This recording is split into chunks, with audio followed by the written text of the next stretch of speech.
Join me as I dive deep into the tough question.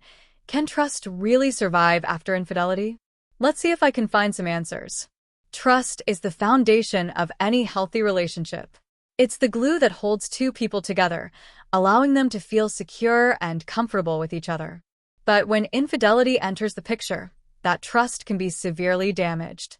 In fact, it can be shattered into a million pieces, leaving both partners feeling lost and unsure of how to move forward. The question is, can trust ever really be rebuilt after infidelity? Is it possible to repair the damage and get back to a place of comfort and security? Or is the trust once broken, always broken? These are the questions we'll be exploring in today's video. Infidelity is a complex issue, and there's no one-size-fits-all answer to these questions. Every situation is unique, and every couple is different. But what we can do is explore the different perspectives, the emotional turmoil it can cause, and the possibilities for healing and rebuilding. Let's dive in. Infidelity can irreparably damage trust, and the emotional pain it causes can be overwhelming. When one partner cheats, it's a betrayal of the trust that's been built, and it can make the other partner feel like they're not enough, that they're not worthy of love and affection. It can lead to feelings of anger, resentment, and sadness, and it can even lead to depression and anxiety. The pain of infidelity can be so intense that it can feel like a physical wound. It can be a constant ache that never seems to go away, a reminder of the betrayal and the loss of trust. And for many couples, it can be the final straw, the thing that ultimately leads to the breakdown of the relationship. But why does infidelity have such a profound impact on trust? Is it because it's a sign of deeper issues, of underlying problems that need to be addressed? Or is it because it's a fundamental breach of the trust that's been built, a betrayal that can never be fully forgiven? For many people, infidelity is a deal breaker. It's a sign that the relationship is untenable, that the trust is too far gone to be repaired.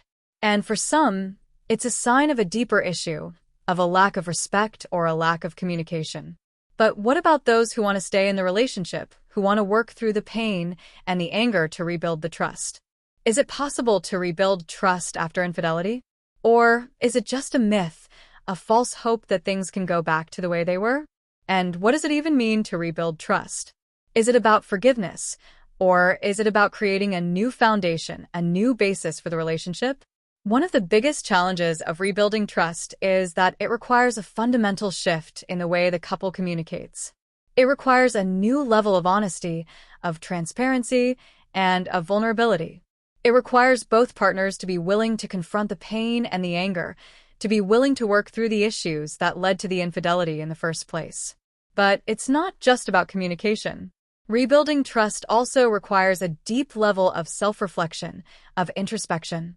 It requires both partners to be willing to look at themselves, to examine their own motivations and desires, and to confront their own flaws and weaknesses. It requires a willingness to grow and to change, to adapt to the new reality of the relationship. And then there's the question of forgiveness.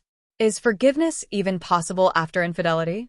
Can we truly forgive someone who has betrayed our trust, who has hurt us so deeply? Or is forgiveness just a myth, a false hope that we can somehow magically erase the pain and the anger? Forgiveness is a complex issue, and it's not something that can be rushed or forced.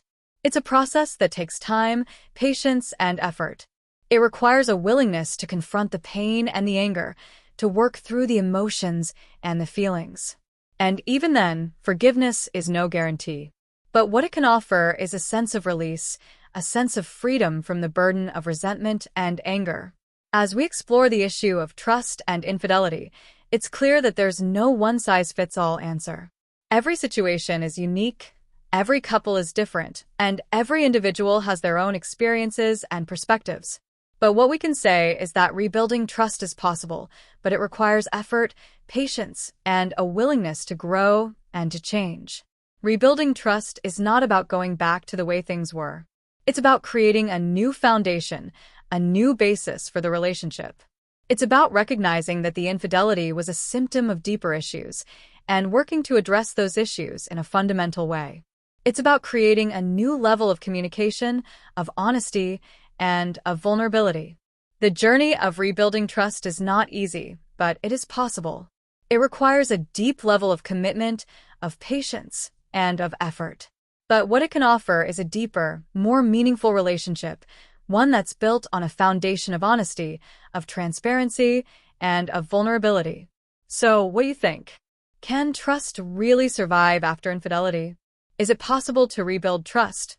Or is it just a myth? Let me know in the comments below, and if you've got a personal story or experience you'd like to share, I'd love to hear it. And if you want to explore more videos on relationships and trust, be sure to check out my channel for more content.